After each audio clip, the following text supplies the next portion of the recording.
దేవుని ఆదరణను పొందే మార్గము ఇదే అన్నది ఈరోజు మనం బైబిల్లో నుండి నేర్చుకోబోయే సంగతి. దేవుని యొక్క ఆదరణను పొందుకునే మార్గము ఇదే. దేవుని పిల్లలారా, ఈరోజు భూమి మీద ఉన్న మనిషి తొలి ప్రసంగంలో మీరు విన్నట్టుగా ఆదరణను కోరుకుంటున్నాడు.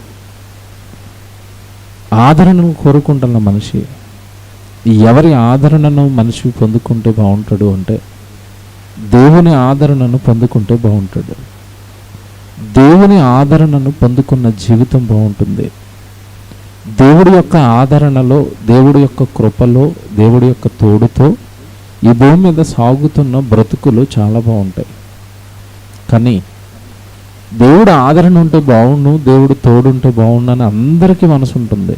దేవుడు మా కుటుంబాన్ని ఆదరిస్తే బాగుండు, దేవుడు నన్ను ఆదరిస్తే బాగుండు, దేవుడు నాకు తోడుగా ఉంటే బాగుండు, దేవుడు మాతో ఉంటే బాగుండు, దేవుడు మా కష్టాలలో ఉంటే బాగుండు, దేవుడు మా కుటుంబంతో ఉంటే బాగుండు. అందరికీ ఉంటుందండి ఆశ. దేవుడి ఆదరణతో నేను నా కుటుంబం ఉండాలి అని ఆశ కలిగి ఉంటాం అందరం. ఆశ మంచిదే, దేవుడు ఆదరణలో ఉండాలి అని. దేవుడు తోడులో నీ వెనక్కి ఎప్పుడు వస్తాడు, నేను ఎప్పుడు వస్తాను అని బైబిల్లో రాయించాడో నమ్మాలి. ఏమంటే ఈరోజు క్రైస్తవ్యం పరిస్థితి ఏంటంటే, వాక్యంలో దేవుడు ఎలా చెప్పాడు నమ్మండి అన్న కూడానండి నమ్మే పరిస్థితుల్లో ఈరోజు క్రైస్తవులు లేరండి. ఎవరో మనుషులు ఏవో బోధలు చేస్తున్నారు, మాటలు వింటున్నారు, దానికి ఫిక్స్ అయిపోతున్నారు అంతే. ఇంక ఇది నిజం, పలానా వ్యక్తి చెప్పాడు కనుక ఇది నిజం అంటున్నారు. వాక్యం ఎలా చెబుతుంది అని చెప్పినా సరేనండి, వాక్యాన్ని సైతం తృణీకరిస్తున్నారు. వాక్యాన్ని సైతం నమ్మటం లేదు. వాక్యం ఇలా చెప్పింది, వాక్యంలో ఇది దేవుడు రాయించాడు, ఇలాగే మనం ఉండాలి అని అంటున్నా. ఏమండి రోజు ఎందుకోనండి మన సోదరులు ఎక్కువగా దేవుడి మాటల కంటే మనుషుల బోధలకు ఎక్కువ విలువిచ్చారు. వాళ్ళు ఏ బోధ చేసినా నమ్ముతున్నారు, వాళ్ళు ఏం చెప్పినా వింటున్నారు తప్ప ఇది బైబిల్కు సరిపోతుందా, బైబిల్లో ఉన్న భక్తుల జీవితానికి సరిపోతుందా అని ఎవరు కూడా ఆలోచించని పరిస్థితి ఏమండి రోజు క్రైస్తవ్యంలో నెలకొంది. దేవుడి పిల్లలారా, దేవుడు ఎవరితో ఉంటాడు, దేవుడు ఎవరు వెనక వస్తాడు, దేవుడు ఎవరి గురించి ఆలోచిస్తున్నాడు, దేవుడు ఎవరిని ఆదరించాలనుకుంటున్నాడు ప్రస్తుత పరిస్థితుల్లో అని మీరు ఆలోచిస్తే చాలా సుదీర్ఘమైన సున్నితమైన ఏమంటే విషయాలు దేవుడు బైబిల్లో రాయించి పెట్టాడు. మీకు నా తోడు కావాలా, మీకు నా ఆదరణ కావాలా, మీ వెనక నేను ఉండాలా, అయితే మీరు ఎలా బ్రతకాలి అని దేవుడు బైబిల్లో రాయించాడండి. ఆయన రాయించినట్టుగా బ్రతికితేనే ఆయన తోడు, ఆయన ఆదరణ ఈ కాలంలో మనకి దక్కుతుంది. దేవుని పిల్లలారా, ఈరోజు అందరూ కూడానండి ఆదరణ కోసం ఎదురు చూస్తున్న చూపులే. ఎందుకంటే ఒక రైతు కష్టపడి పంట పండిస్తున్నాడు. మన మధ్యకాలంలో ఒక వార్త విన్నానండి, చాలా బాధను కలిగించింది. ఉత్తరప్రదేశ్లోనండి ఒక రైతు పంట పండించాడట, ఉల్లిగడ్డలు, ఉల్లిపాయలు. పంట పండించిన తర్వాత అండి పంట చేతికొచ్చింది, బస్తాలు చేసుకున్నాడు, మార్కెట్కి తీసుకెళ్ళాడు, దళారుల దగ్గరికి. మార్కెట్కి బస్తాలు పంట తీసుకెళ్ళినప్పుడు అండి సుమారండి ఏమండి ఒక ట్రాక్టర్ నిండా బస్తాలు కష్టపడి పండించి ఉల్లిపాయలన్నీ తీసుకుని వెళితే, ఒక ట్రాక్టర్ నిండా వెళ్ళిన ఉల్లిపాయలకండి ప్రస్తుతం ఆ రోజున మార్కెట్ ధర ప్రకారం అండి అతనికి కట్టిందట 512 రూపాయలు కట్టారట. ట్రాక్టర్ నిండా ఉల్లిపాయలు పట్టుకెళ్తే ఎంత వచ్చింది అక్కడ? 512 రూపాయలు. ఈ 512 రూపాయల్లో మళ్ళా ఏవో ఛార్జీలట, ట్యాక్సులట, తర్వాత ఏవో ఏమండి లోడింగ్ ఛార్జీలట, వీటన్నిటికీనండి 500 కట్ చేసండి 12 రూపాయలు చెక్ ఇచ్చారట.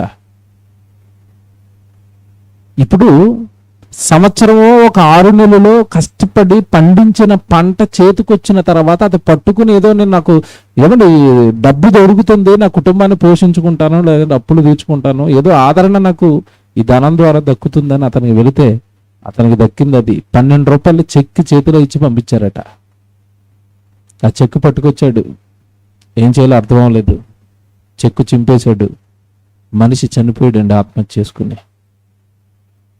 ఈరోజు ప్రపంచం ఏంటంటే శ్రమల్లో, కష్టాలలో, కన్నీళ్ళల్లో ఎవరో ఒకరు మమ్మల్ని ఆదరిస్తే బాగున్ను.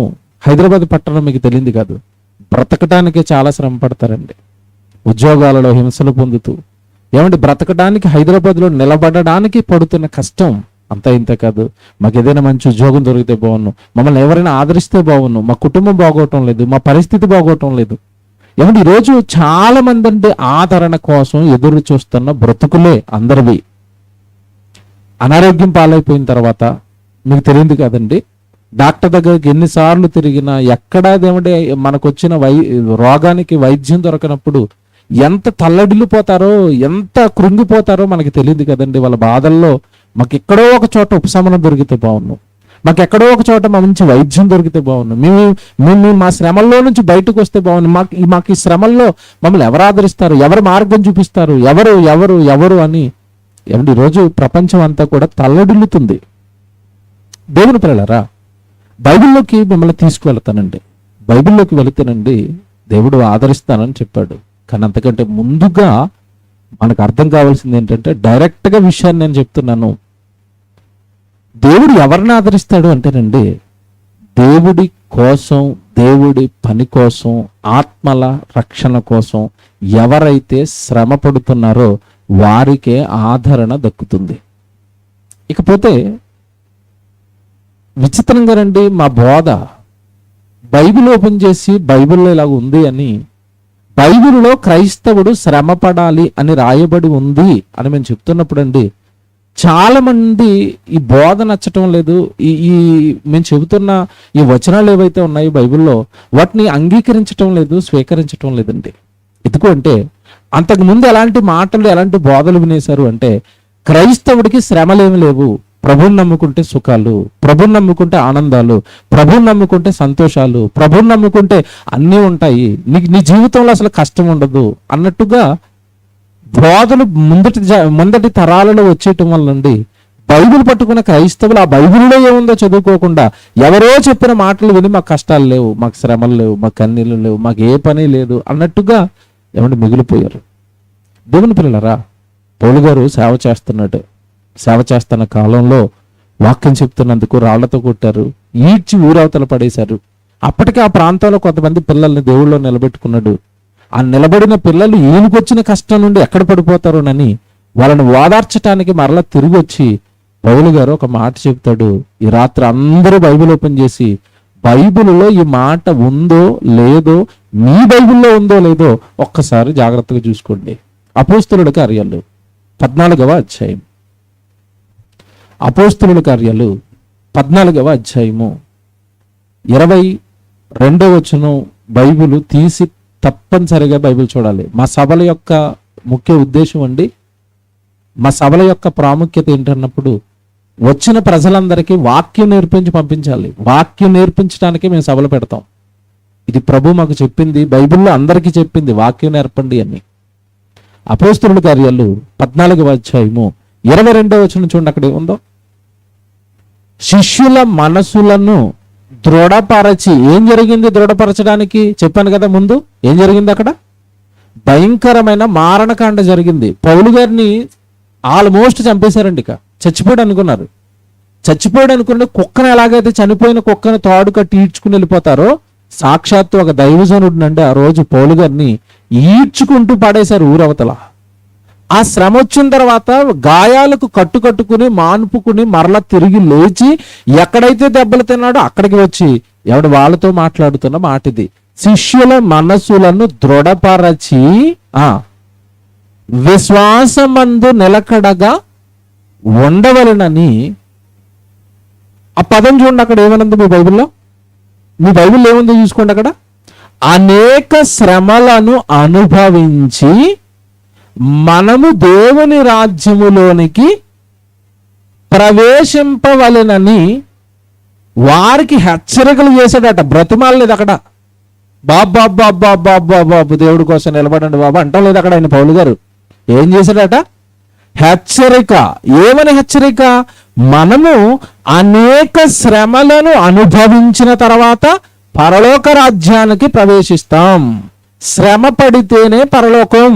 శ్రమల్లో కదిలిపోకండి, శ్రమల్లో మీ విశ్వాసాన్ని వదులుకోకండి, దృఢపరచబడండి, ఇంకా మీ విశ్వాసంలో బలవంతులు అవ్వండి తప్ప ఇదో నాకొచ్చిన ఈ చిన్ని శ్రమను చూసి, నాకొచ్చిన ఈ కష్టాన్ని చూసి, నన్ను కొట్టారనో నన్ను చంపడానికి వచ్చారనో నాకొచ్చిన కష్టంతో ఈ కష్టం మీకు కూడా వస్తుందేమోనని మీరు కదిలిపోతారేమో మీ విశ్వాసంలో నుంచి. నో, కదలకూడదు, ఇంకా దృఢపరచబడాలి, ఇంకా బలవంతులు కావాలి విశ్వాసంలో అని చెప్పి ఏమంటే చివరిలో చెప్పిన మాట ఏంటి చెప్పండి?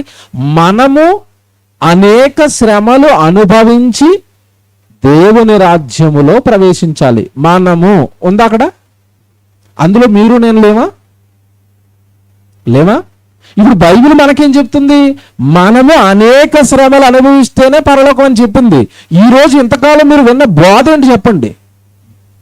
బైబిల్కి అగైనెస్ట్గా లేదు. శ్రమలు అనుభవించి పరలోకం వెళదామని బైబిల్ చెప్తుంటే ప్రభువు నమ్ముకున్న వాళ్ళందరికీ సుఖాలని చెప్పారేంటి? చెప్తాను నేను. ఏమండి, మీరు ఈ రోజు వింటున్న ప్రసంగం అండి టాప్ మోస్ట్ ప్రసంగం ఇది. మనసు పెట్టి ఆలకిస్తే సుమా, శ్రమ పడండి అని దేవుడు చెప్పాడు. అలాగని శ్రమల్లో నిన్ను విడిచిపెట్టేవాడు కాదు దేవుడు. చెప్తాను ఇప్పుడు, జాగ్రత్తగా వినాలి మీరు. శ్రమ పడండి. ఆ శ్రమ దేనికోసం రావాలి? ఏమిటి ఇప్పుడు పౌలు గారు పడిన శ్రమ కానీ, ఇక్కడ శిష్యులను పడమని చెబుతున్న శ్రమ కానీ దేనికోసం మీరు చెప్పండి. అక్కడ కంటెంట్ ఏంటి? సందర్భం ఏంటి? ఈ దేనికోసం శ్రమలు? అక్కడ దేనికోసం వచ్చింది పౌలు గారికి ఆ శ్రమ? దేనికోసం వచ్చింది పౌలు గారికి ఆ ప్రాణాపాయం అని మీరు ఆలోచిస్తే సువార్త పక్షాన్ని వచ్చింది అది. అవునా? వాక్యం చెప్పినందుకు, ప్రభువును ప్రకటించినందుకు. వెరీ గుడ్, జాగ్రత్తగా వినాలి సుమా. శ్రమల్ని కలిపేశారండి ఈరోజు మన వాళ్ళే. విడగొట్టుకోవడం తెలియక, ఎలా ఆలోచించాలో బైబిల్ తెలియక, బైబిల్లో దేవుడు ఎలా చెప్పాడో నేర్చుకోక అన్ని కలిపేశారు. నువ్వు వ్యక్తిగతంగా నువ్వు చేసుకుంటున్న తప్పుల వల్ల, నువ్వు చేసిన నేరాల వల్ల, నువ్వు తీసుకుంటున్న తప్పుడు నిర్ణయాల వల్ల, నువ్వు చేసిన మోసాల వల్ల నీకొచ్చే శ్రమలు అవి దేవుడి పక్షాన్ని వచ్చే శ్రమలు కాదవి. మర్చిపోకూడదు ఇది. అసలు నిజానికండి 2 రోజులు వీటి గురించి మాట్లాడదాం అనుకున్నాం. అసలే మన క్రైస్తవులు అనేసరికి శ్రమలు అని టైటిల్ చూస్తే ఎలాగుంటా చెప్పండి మనసు? ఏదో మనకి సెట్ అయ్యే ప్రసంగంలాగా లేదు, మనకి సెట్ అయ్యే సభల్లాగా లేవు. ఊరికే డైరెక్ట్గా శ్రమలను 2 రోజులు పెడితే నాకెందుకు నాయనని వెళ్ళిపోతారేమని భయం వేసి ఒకరోజు కుదించేసాం. అంతే కదండి.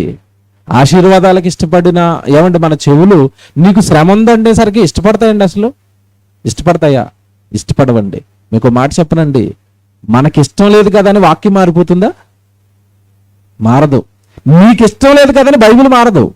బైబిల్లో ఉన్నదే నీకు ఇష్టం అవ్వాలి. నీకు ఇష్టమైంది బైబిల్లో ఉండదు. దేవుడికి ఇష్టమైంది రాయిస్తాడు. అది నీ ఇష్టంగా మారితే అప్పుడు నీకు పరలోకం వస్తుంది. మర్చిపోకూడదు ఇది. క్రైస్తవులు ఎలా మారిపోయారంటే వాళ్ళకి ఇష్టమైనవి వెతుక్కుంటున్నారు బైబిల్లో. సహజంగానండి బైబిల్లో ఎక్కువగానండి క్రైస్తవులు ఏ గ్రంథం చదువుతారు చెప్పండి మీరు? అందరూ చదివే ఏకైక గ్రంథం ఉంటుందండి. ఏ గ్రంథం? కీర్తనల గ్రంథం. ఎందుకు చెప్పండి? అదే ఎందుకు చదువుతారు చెప్పండి? ఎక్కువగా దేవుడు నిన్ను కాపాడతాడు, నిన్ను రక్షిస్తాడు, నీకు తోడుగా ఉంటాడు. ఏమంటే రోజు ఒక కుర్రోడు నాకు ఒక వచనం పంపిస్తాడండి. మీరు నమ్మరు, 3 సంవత్సరాల నుంచి కీర్తనల గ్రంథంలోదే పంపిస్తున్నాడు. 3 సంవత్సరాలు అయింది వాడు నాకు పరిచయం అయ్యి. 3 సంవత్సరాల నుంచి కీర్తనలోదే. అంటే కీర్తనల గ్రంథం దాటి మత్తయి సువార్త కానీ, మార్కు కానీ, లూకా కానీ, ప్రకటన గ్రంథం కానీ ఏం తిరగడంటే తిరగడు. అక్కడికి వెళితే కష్టపడు, శ్రమపడు, నా కోసం పనిచేయి అని ఉంటాయి. ఎందుకు మనకు తలపోటు? అంతే కదండి. ఏమండి, ఇది ఎంత ప్రమాదమో చెప్తానండి. ఈ భక్తి జీవితం ఎంత ప్రమాదమో చెప్తాను. హాస్పిటల్కి వెళ్ళామండి, జ్వరం వచ్చింది, ఒళ్ళనొప్పులు ఉన్నాయి, తలపోటు ఉంది, బాడీ బాగా వీక్ అయిపోయింది. డాక్టర్ గారి దగ్గరికి వెళ్ళారు. డాక్టర్ గారు ఏం చేస్తాడు మీకు తెలియదు కాదు, లైట్ వేస్తాడు. ఎక్కడ? నాలుగు మీద లైట్ వేస్తాడు, కళ్ళు ఎలాగ ఓపెన్ చేస్తాడు, చెతస్కోప్ పెడతాడు, బీపీ చెక్ చేస్తాడు. అంతా అయిపోయిన తర్వాత ఏం చెప్తాడు? మీకు అసలు రక్తం లేదండి, అందుకే రోగాలు తరచుగా మీ మీదకి వస్తున్నాయి అని బలానికి ఒక టాబ్లెట్ రాస్తాడు. రాస్తాడు. జ్వరానికి డోలోనో లేదంటే పారాసిటమాలో రాస్తాడు. ఈ జ్వరం టాబ్లెట్ పనిచేయాలంటే ఒక యాంటీబయాటిక్ వేయాలి. ఒక యాంటీబయాటిక్ మెగాసెఫ్ ఏదో ఒక కంపెనీ ఉంటుంది, ఒక యాంటీబయాటిక్ టాబ్లెట్ రాస్తాడు. ఆ తర్వాత బాడీ పెయిన్స్ ఉన్నాయి కాబట్టి పెయిన్ కిల్లర్ ఒకటి రాస్తాడు. దగ్గు వస్తుందా అంటాడు. దగ్గు వస్తుంది అన్నాం అనుకోండి, మరలా దగ్గు కూడా రాస్తాడు. ఏం రాస్తాడు? ఒక సిరప్ దగ్గు మంది ఇచ్చాడు. ఇప్పుడు ఎన్ని ఇచ్చాడు చెప్పండి డాక్టర్ గారు? దగ్గుకు ఒక ఇచ్చాడు సిరప్, బాడీ పెయిన్స్కి ఒక టాబ్లెట్, జ్వరం తగ్గడానికి పారాసిటమాల్, ఆ తర్వాత ఒక యాంటీబయాటిక్, ఇవన్నీ వేసుకుంటే గ్యాస్ ఫామ్ అవుతుంది లోపల. కనుక తినకముందు ఒకటి వేసుకోండి అంటాడు. ఏంటది? ఏమండి? Gas tablet. ఉదయాన్నే ఏమి తినకముందు వేసుకోమంటే మీరు ఏమనుకున్నారు? ఇంతకాలం అదేదో మందు అనుకున్నారేమో. ఏమి కాదు. తర్వాత ఇతను ఇచ్చిన టాబ్లెట్లన్నీ వేసుకుంటే పట్టుపుపై గ్యాస్ అయిపోద్ది. ఆ గ్యాస్ పోవడానికి నుండి వేసేయమంటాడు దాన్ని. ఇన్ని ఇచ్చాడు కదండి. ఇప్పుడు టాబ్లెట్లు 6 రకాల టాబ్లెట్లు ఇచ్చాడు కదా. ఇంటికి తెచ్చుకున్నారు, గ్యాస్ టాబ్లెట్ వేశారు, బాగుంది తీయగా. తర్వాత నెమ్మదిగా యాంటీబయాటిక్ టాబ్లెట్ వేశారు, ఎలాగుంది? కొంతమంది వాంతి చేసుకుంటారు టాబ్లెట్ వేసుకోవడానికి. ఎంత ఉంటుంది అది, లావుగా, చేదు, మింగలేం. ఆ తర్వాత ఏదో పారాసిటమాల్ వేశారు, కొంచెం పర్వాలేదు. దగ్గుమంది మాత్రం తీయగా ఉంది. ఇప్పుడు 7 రకాల మందులు ఇస్తే అందులో 2 రకాలు తీయగా ఉన్నాయి, 4 రకాలు చేదుగా ఉన్నాయండి. Very good. ఇప్పుడు తీయగా ఉన్నవి మాత్రమే రోజు వేస్తూ చేదుగానే పక్కన అడేశాడు. జబ్బు తగ్గుద్దా? అలాగే ఉంటుందా? మీరు ఆలోచించండి. ఇప్పుడు యాంటీబయాటిక్ వేసుకుంటే చేదుగా ఉందని, పారాసెటమాల్ వేసుకుంటుంటే నాలుకంతా అది రకంగా అయిపోతుందని, గ్యాస్ టాబ్లెట్ దగ్గరకు రెండే కొడుతున్నాడు. ఇక రోజు తగ్గుతుందా జ్వరం? ఎక్కువైపోదు రాగు. ఇది మీకు అర్థమైంది ఇప్పుడు. అంటే డాక్టర్ ఎన్ని ఇస్తే అన్ని వేసుకోవాలి, అది చేదుగా ఉన్నా వేసుకోవాలని అర్థమైంది. రైట్. బైబిల్లో నువ్వు బాగుంటే, నీ భక్తి జీవితం బాగుంటే నేను కాపాడుతానన్నాడు. ఆ వచనాలే చదువుతున్నావు. నీ భక్తి జీవితం బాగోకపోతే నరకమున వారి పురుగు చావదు, అగ్ని ఆరదు. ఈ వచనం ఎందుకు చదవటం లేదు? చూసారా? నా బ్రతుకు ఎలాగో బాగోలేదు కనుక ఆ వచనం నాకే కనుక వదిలే, దాన్ని దాటేసేయండి. దాటేసేస్తే నష్టపోయేది ఎవరు? మనమే కదండి. ఏమంటే 66 పుస్తకాలు ఇచ్చింది ఒక పుస్తకం చదవమనా? 66 పుస్తకాలు నేర్చుకోమనా? ఏమంటే మాది the college of Bible technology అని మియాపూర్ ఆల్విన్ ఎక్స్ రోడ్లో మాది బైబిల్ కాలేజ్ ఉంది. మేము ఏం చేస్తాం తెలుసండి? ఆదివారం ఆరాధన పెడతాం. మేము కూడా అందరికీ జనరల్గా ఆరాధన చేసుకుంటాం. మేము వాక్యం చదువుకుంటాం, దేవుడి సన్నిధిలో కూర్చుంటాం, రొట్టె ద్రాక్షారసం తీసుకుంటాం. అందరూ అలాగే దేవుడిని ఆరాధించుకుంటున్నారు. ఆదివారం ఆరాధించుకుంటాం. సోమవారం నుంచి శనివారం వరకు ఏం చేస్తాం తెలుసండి?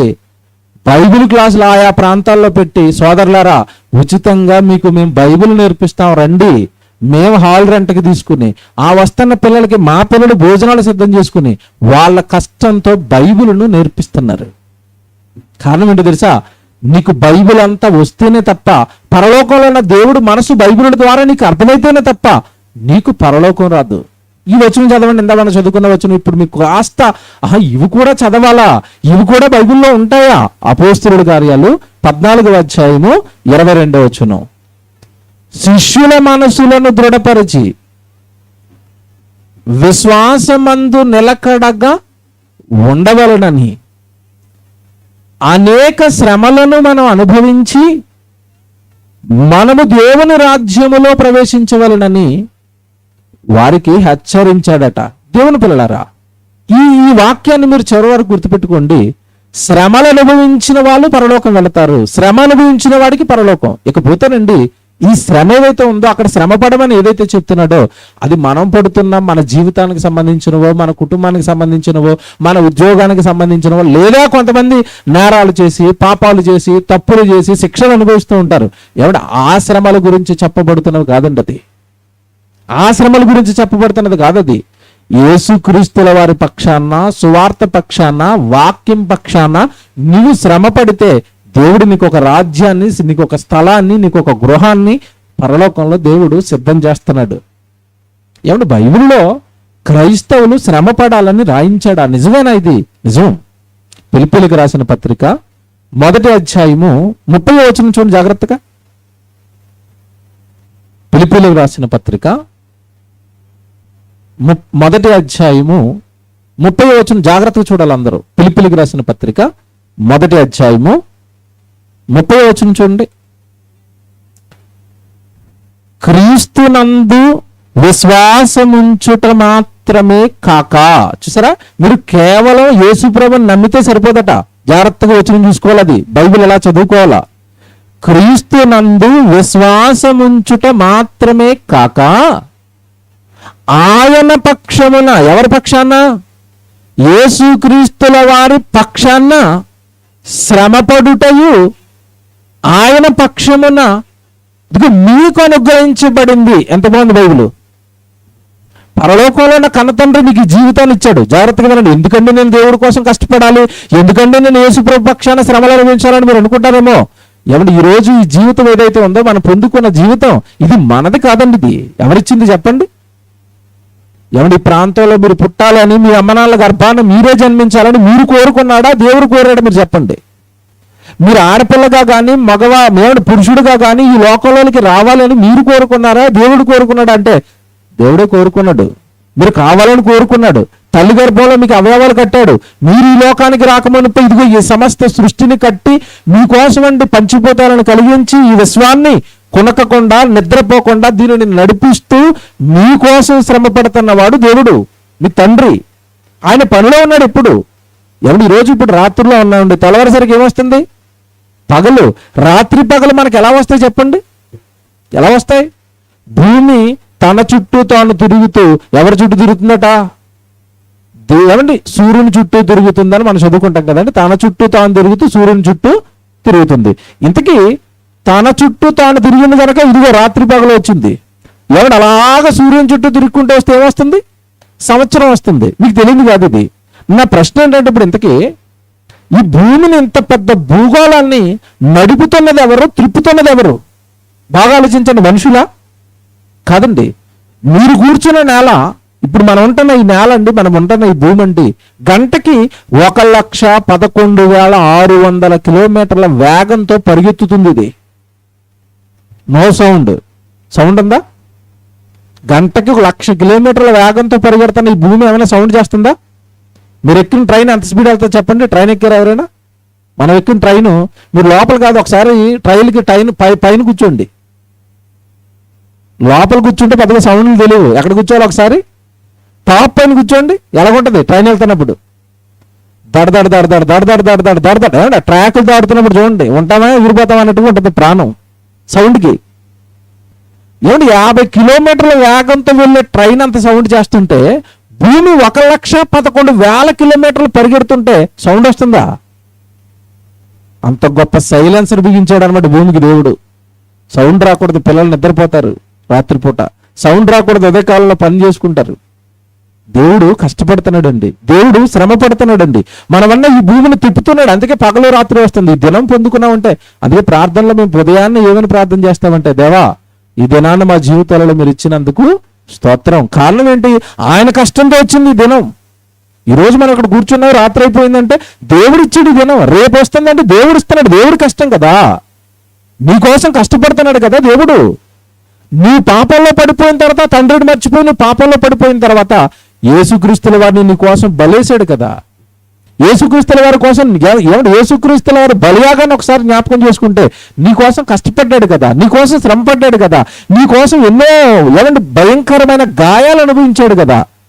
మరి ఇంత దేవుడు కష్టపడుతుంటే ఆ దేవుని నమ్మిన నువ్వు దేవుడి కోసం ఏ శ్రమను తీసుకోవా, ఏ కష్టాన్ని తీసుకోవా, సుఖపడతావా, ఆనందపడడానికి దేవుడి దగ్గరకు వస్తావా?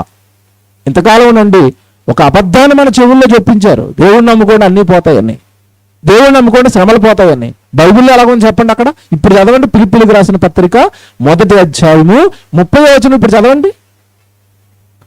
ఇదిగో మీరు యేసు ప్రభుని నమ్మేశాం, విశ్వసించాం, విశ్వాసం అయిపోయాం, బాప్తిసం తీసేసుకున్నాం అని అనుకుంటున్నారేమో.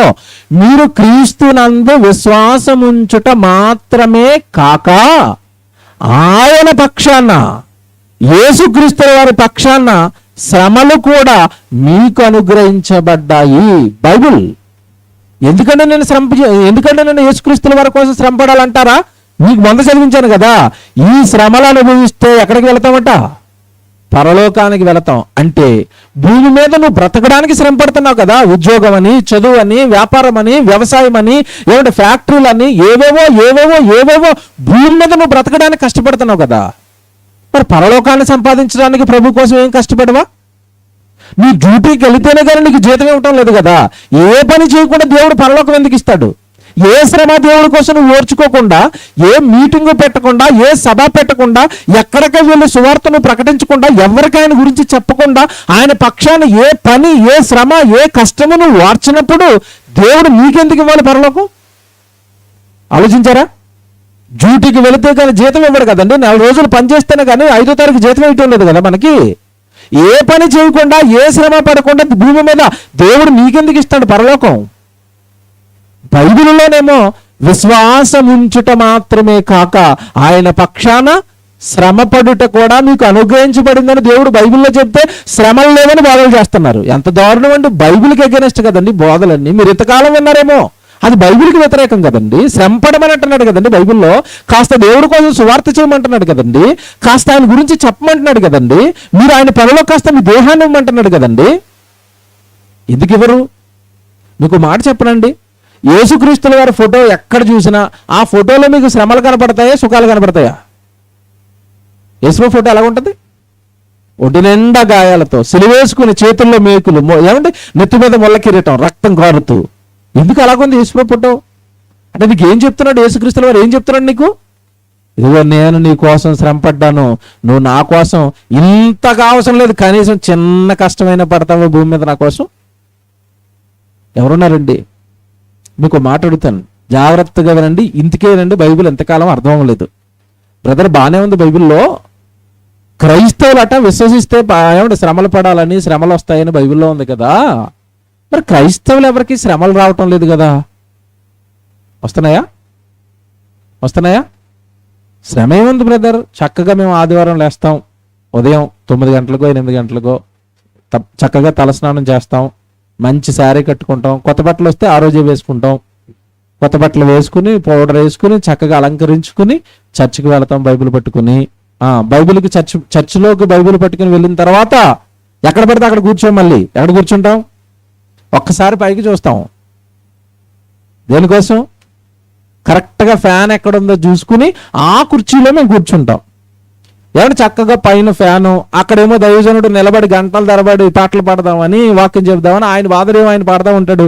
కొంతమంది భక్తులు అయితే బైబిల్ ఇలాగ ఉంటుందండి, ఇలా జిప్ ఇలా బైబిల్ ఓపెన్ చేస్తారు, ఆ బైబిల్ ఓపెన్ చేసినారు, బైబిల్ మీద ఎడుతున్నారు సెల్ ఫోన్. అందరూ చూస్తున్నప్పుడు ఏమనుకుంటారు? బైబిల్ చదువుతున్నారండి. ఇలా బైబిల్ లేదు, ఇలా బైబిల్ ఓపెన్ చేసి లోపలే ఉంది సెల్ ఫోను. అంటే గుడిలోనికి వచ్చిన తర్వాత కూడా వాట్సాప్ ఆపడు, గుడిలోకి వచ్చిన తర్వాత కూడా ఫేస్బుక్ ఆపడు, గుడిలోకి వచ్చిన తర్వాత కూడా యూట్యూబ్ ఆపడు. అంత భక్తి పరులు ఉన్నారు. అంటే దేవుడి సన్నిధిలో ఉండి కూడా ఫోన్లో ఎవడు మెసేజ్ పెట్టేశాడో, ఎరా తిన్నావా, ఉన్నావా, తాగేవా, లేచావా, పడుకున్నావా, ఇంతేనా, ఇంతకు మించి ఏమైనా ఉంటాయి అందులో? ఏమండి నువ్వు ఉన్నది ఎక్కడ, నువ్వు చేస్తున్నది ఏంటి, నువ్వు ఎవరితో చాటింగ్ చేస్తున్నావు, ఎవరి మాటలు వినడానికి వచ్చావు, ఏం చేయడానికి వచ్చావు, ఏం చేస్తున్నావు అసలు నువ్వు కూర్చొని? ఇంత దారుణంగానండి ఫోన్కి అండి ఈరోజు కట్టుబానిసలు అయ్యారండి. వచ్చారు ఫ్యాన్ కింద కూర్చున్నారు, ఎవడే సెల్ ఫోన్ ఆన్ చేశారు, కాసేపు సెల్ ఫోన్, కాసేపు బైబిల్, కాసేపు సెల్ ఫోన్, కాసేపు బైబిల్, కాసేపు ఆయన ఏదో చెప్తున్నాడు, 2 సార్లు లాగా వేద్దాం చెవు, అంతే, పూర్తిగా ఏరు. అలా చెవ్వేసి ఏమంటే కొద్దిసేపటికి మొత్తం మీద ఆయన బాధలు ఏమో పడతాడు, మొత్తం మీద చివరికి ఆశీర్వాదం ప్రార్థనిస్తాడు, ఆమెన్ అంటాడు. ఈ లోపు కానుకల సంచి వస్తుంది, ఏదో మొత్తం మీద 10 రూపాయల నోటు, అతి కష్టం మీద చిన్న నోటు, అంతే కదండి. అతి కష్టం మీద పట్టుకెళ్తారు ఆ చిన్న నోటు, అది పట్టుకెళ్ళి అక్కడ వేసేసి ఏమంటే ప్రార్థన అయిపోగానే ఆమెన్ అనగానే అంతే, ఆమెన్ అనుకోవటం, అందరికి వందలు చెప్పుకోవటం, అక్కడి నుంచి బైబిల్ పెట్టుకుని వెళ్ళిపోవటం. తర్వాత ఏం చేస్తున్నారు చెప్పండి? ఇంటికి వెళ్ళిన తర్వాత ఎక్కడో సెల్ఫ్లో ఆ బైబిల్ ఇసిరితే మరలా ఆదివారం వచ్చేంత వరకు ఆ బైబిల్తో పని కానీ దేవుడు కానీ జ్ఞాపకాల్లో ఉన్నాడా? ఏమంటే ఇలా బ్రతుకుతున్నప్పుడు మాకు శ్రమలు ఏంటంటే మేము బీ హ్యాపీ, మాకు జబర్దస్తులు ఉన్నాయి, మాకు పటాసులు ఉన్నాయి, ప్రతిరోజు ఏమంటే సెల్ ఫోన్ ఉంది, కామెడీలు ఉన్నాయి, అన్నీ ఉన్నాయి. ఆదివారం మాత్రం 1 గంట ఏదో అతి కష్టం మీద ఫ్యాన్ కింద కూర్చుంటున్నాం. క్రైస్తవులకి శ్రమలని బైబిల్లో ఉన్నప్పుడు ఏమండి క్రైస్తవులకి శ్రమలు అనుకుంటున్నారు మీరు? శ్రమలు ఎలాగుంటాయో తెలియాలంటే మాతో ట్రావెల్ చేయాలా, నాతో రండి.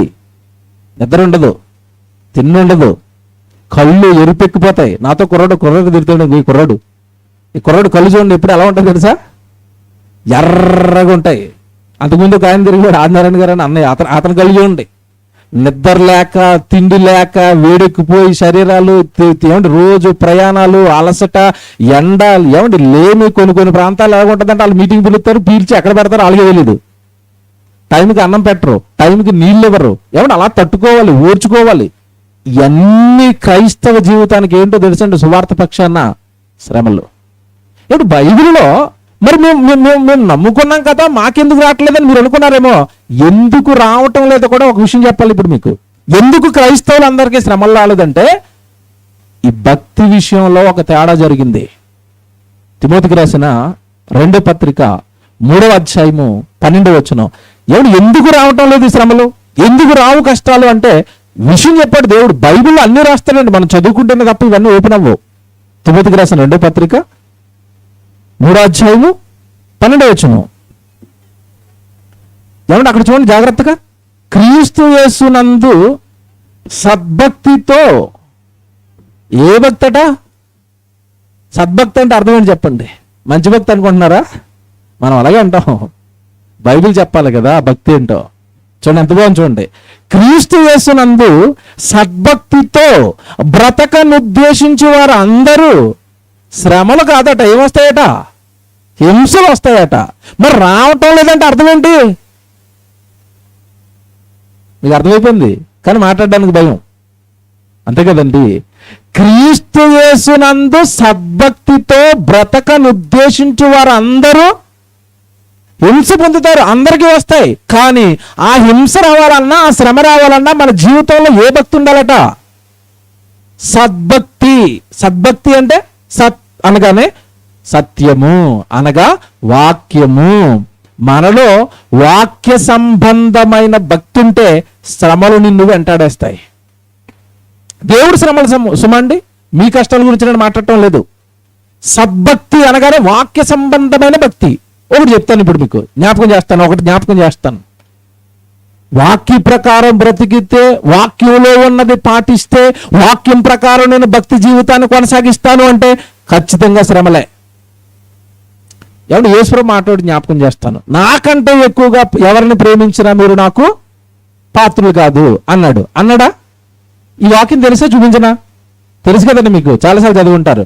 నాకంటే ఎక్కువగా తల్లినైనను, తండ్రినైనను, కుమారుడునైనను, కుమార్తెనైనను నాకంటే ఎక్కువగా ప్రేమించేవాడు నాకు పాత్రుడు కాడు. రైట్. ఈ వాక్యాన్ని ఇప్పుడు మీరు హృదయాలలో పెట్టుకొని దీన్ని పాటించారనుకోండి, శ్రమ వస్తుందా, సుఖాలు వస్తాయా? మీ ఆయన గారి బర్త్డే, అదే రోజు మీటింగ్ ఉంది. నువ్వు అంటున్నావు, ఏం బర్త్డే అండి, దేవుడి సన్నిధి ఉంది కదండి, వెళ్ళిపోదామండి, నేను వెళ్ళిపోతున్నానండి అన్నారు అనుకోండి.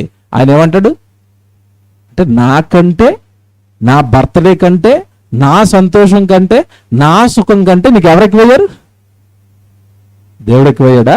ఇప్పుడు నిజంగానండి నీ వాక్యాన్ని పాటించాలనుకోండి, అక్కడ నాకంటే ఎక్కువగా ఎవరిని ప్రేమించొద్దన్నాడండి. మీరేంటంటే మిమ్మల్ని ఎందుకు ప్రేమిస్తానండి, నాకు యేసుప్రభు కావాలంటే ప్రార్థనకి వెళ్ళిపోతున్నాను అన్నారు అనుకోండి, కష్టమా సుఖమా?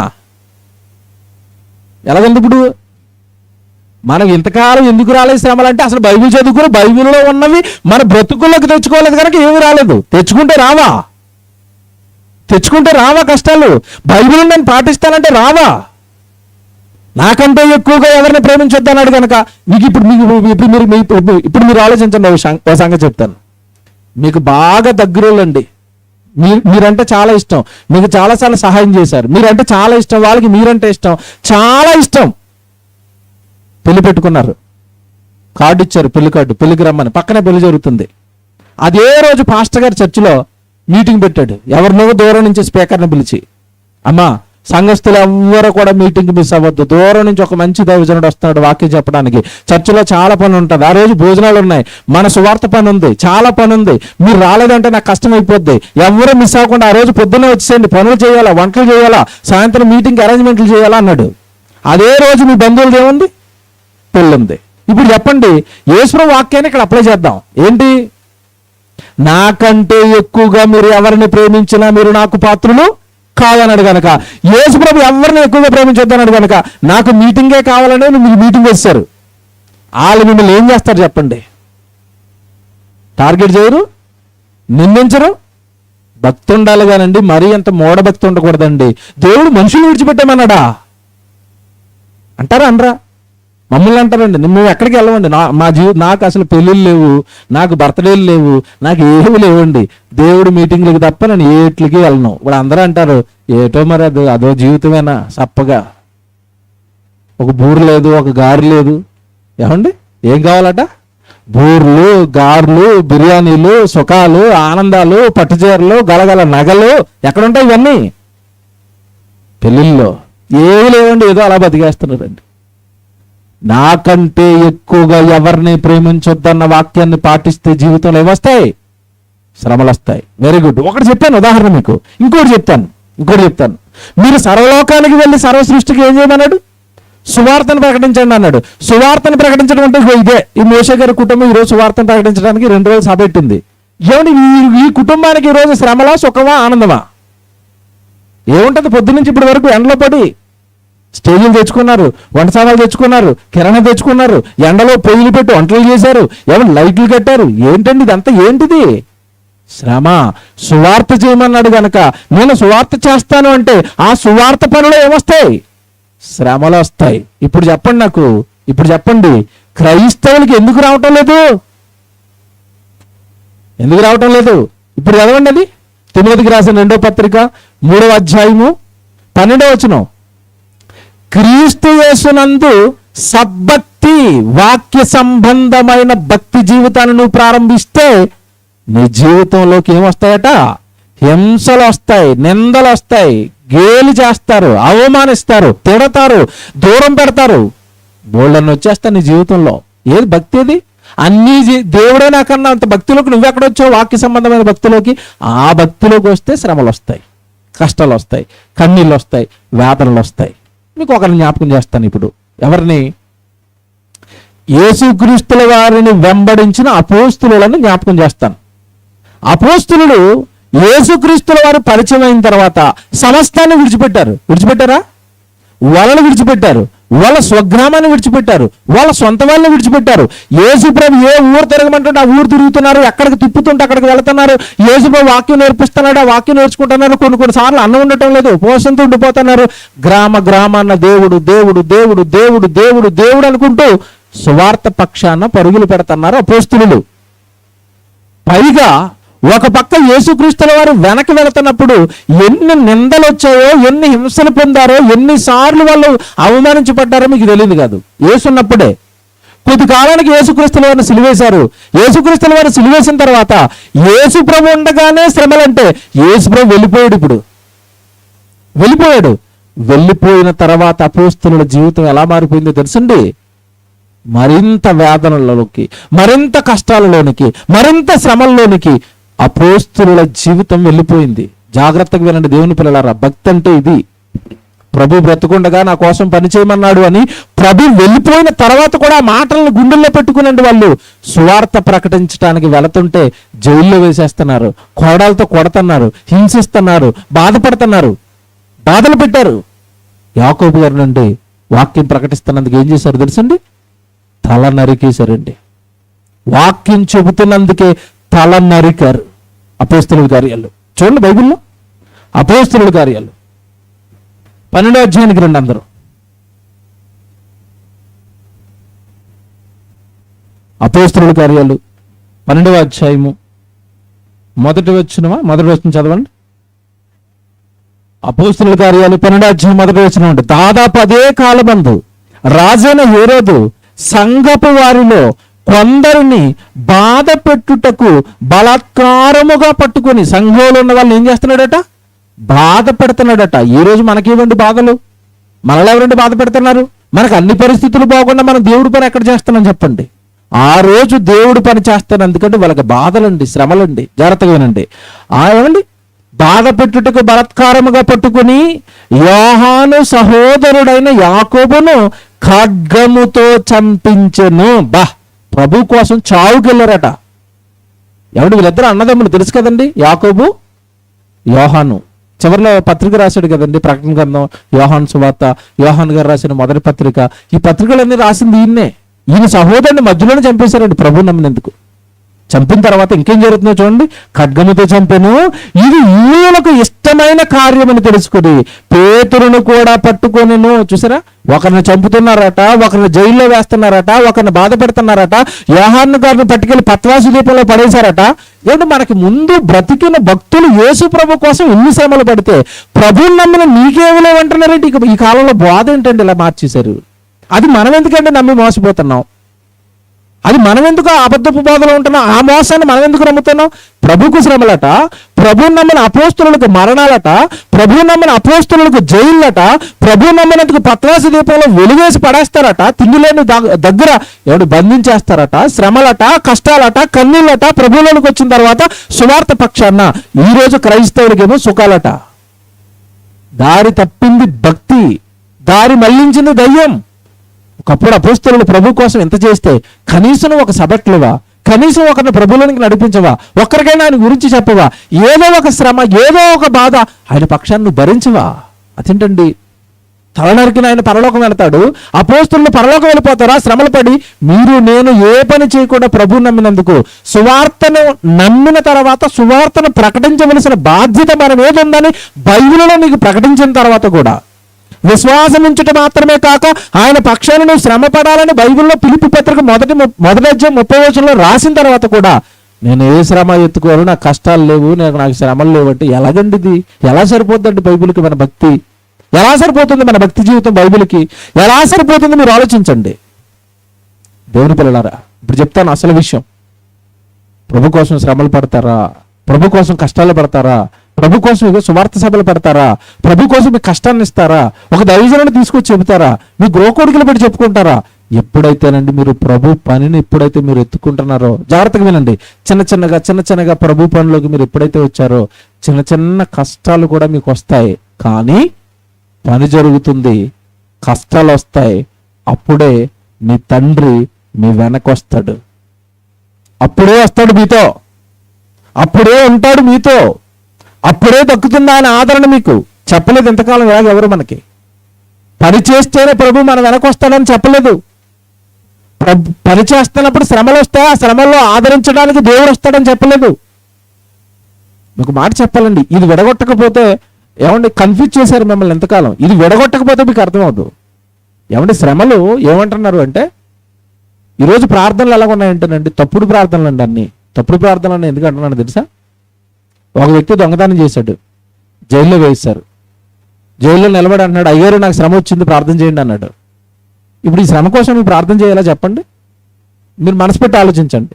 ఈ శ్రమ కోసం మనం ప్రార్థన చేయాలా? అది నిజంగా ప్రభు కోసం వచ్చిన శ్రమ, వీడు దొంగతనం చేసి వీడిగా తెచ్చుకున్న శ్రమ. సిగరెట్లు కాల్చేశాడు, మందు తాగేశాడు, ఊపిరితిత్తులు పోయినాయి, కిడ్నీలు పోయినాయి, మంచం మీద పడిపోయాడు. ఏమన్నా నా కోసం స్వస్థత కోసం ప్రార్థన చేయండి అంటున్నాడు. ఏమేం చేస్తారు?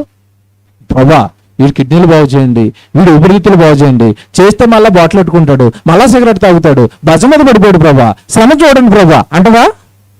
చిచ్చి అసలు ఏది శ్రమో, ఏది ఏమంటే చేసిన అపరాధాలకి కొని తెచ్చుకున్నదో కనీస జ్ఞానం లేకుండా ప్రార్థన చేయకండి. బైబిల్ ఒక మాట ఉంటుంది, నీ ప్రార్థన పాపమగునుగాక అని ఉంటుంది బైబిల్లో. ఏ ప్రార్థన పడితే అది చేస్తే దేవుడికి ఏమవుతుందట? పాపం అవుతుందట. ఏమంటే మీ ఇంట్లో మీ గ్రామానికో లేదంటే ఇదిగో మీ కాలనీకో ఒక కలెక్టర్ గారు వచ్చాడు, లేదా ఒక పెద్ద ఆయన ఒక మంత్రి గారు వచ్చారు. ఆయనతో ఏది పడితే అది మాట్లాడతారండి. ఏమండి మంత్రి గారు ఏంటంటే బాగున్నారమ్మా, కుళాయిలో నీళ్ళు రావట్లేదండి, మా ఆయనకు ఒంట్లో బాగోట్లేదండి, ఈ చిట్టా అంతా కలెక్టర్ గారితో చెప్తున్నారు అనుకోండి, అతనికి ఎలాగుంటే చెప్పండి. నాకెందుకు చెప్తున్నావు? నేను ఏ పని మీద వచ్చాను? మీ పెద్ద సమస్యలు ఏమంటే కరెంటు రావటం లేదో, నీళ్లు రావటం లేదో, రోడ్లు బాగోలేదో ఇవి చెప్పాలి తప్ప నాకు నీ సొంత కష్టాలు నీ కుటుంబంలో అని నాకెందుకు చెప్తున్నావు అంటాడు. నువ్వు భూమి మీద పుట్టింది దేవుడి కోసం, దేవుడు పని చేయటం కోసం, దేవుడి గురించి ప్రకటించడం కోసం. అవి మానేసి నీ ఇష్టానుసారం నువ్వు తప్పులు చేసుకుని, నువ్వు నేరాలు చేసుకుని, నీ పాపాలు చేసుకుని నువ్వు శ్రమలు పడుతూ, నేను దేవుడి కోసం శ్రమలు పడతానని నా కోసం ప్రార్థన చేయండి, నన్ను కాపాడండి. ఎందుకు రావాలి దేవుడు వెనక? అసలు ఎందుకు రావాలి అంటే బైబిల్లో ఉందా ఇది? బైబిల్లో లేకుండా మా నోట్లోంచి రాదు, మర్చిపోవద్దు. ఏదో కళ్ళబెల్లి కథలు చెప్పి వెళ్ళే వాళ్ళం కాదు మేము. బైబిల్ చెప్తేనే మీతో చెప్తాం. బైబిల్లో చెప్పాడు దేవుడిది.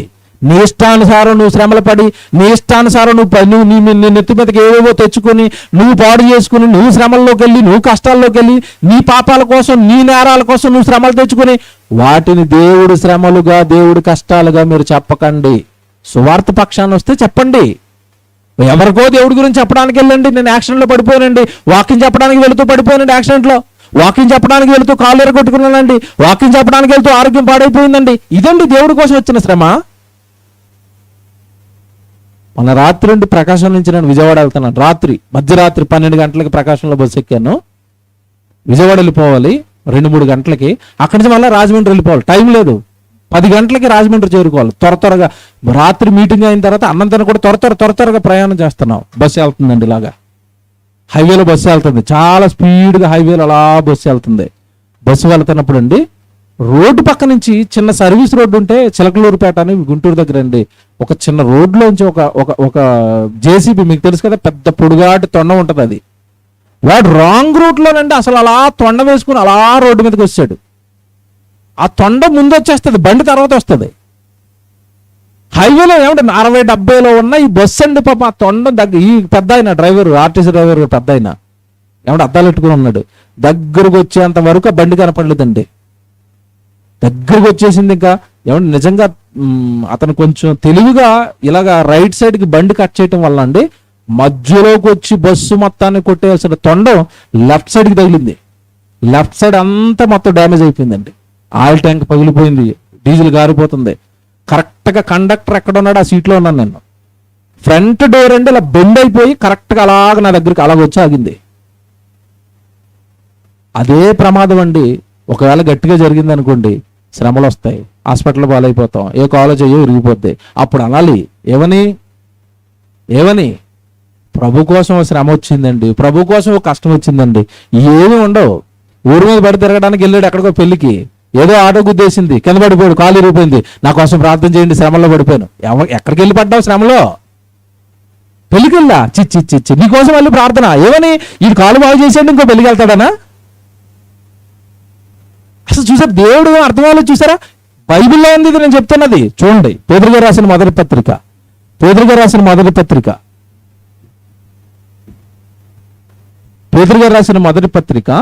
4వ అధ్యాయము 15వ వచనం చదువుదాం. పేతురు గారు రాసిన మొదటి పత్రిక 4వ అధ్యాయము 15వ వచనం. మీలో క్రైస్తవులారా, మీరు ప్రభువుని నమ్మారు కదా, మీలో చూసారు అలా చెప్తున్నాడు, మీలో ఎవడును నరహంతకుడుగా గాని, దొంగగా గాని, దుర్మార్గుడుగా గాని, పరుల జోలికి పోవువాడుగా గాని బాధ అనుభవింప తగ్గదు. ఈ బాధలు పడకూడదు. మీరు నేరాలు చేసి, హత్యలు చేసి, పాపాలు చేసి, మీ ఇష్టానుసారం మీరు బ్రతికేసి ఆ బాధల్లో మీరు కూరుకుపోయి ఈ బాధలు పడ్డానికి కాదు. క్రైస్తవులారా, మీరు ప్రభు పక్షాన బాధలు పడ్డానికి ఉన్నారు, ప్రభు పనిలో బాధలు పడ్డానికి ఉన్నారు, ప్రభువుని ప్రకటించేటప్పుడు వస్తున్న కష్టాలు ఎదుర్కోవడానికి ఉన్నారు. ఇలాంటి బాధలు మీరు అనుభవింపతగదు. ఎంత బాగా రాశాడు చూసారు బైబిల్. మళ్ళీ చదువుతాం చూడండి, 15వ వచనం.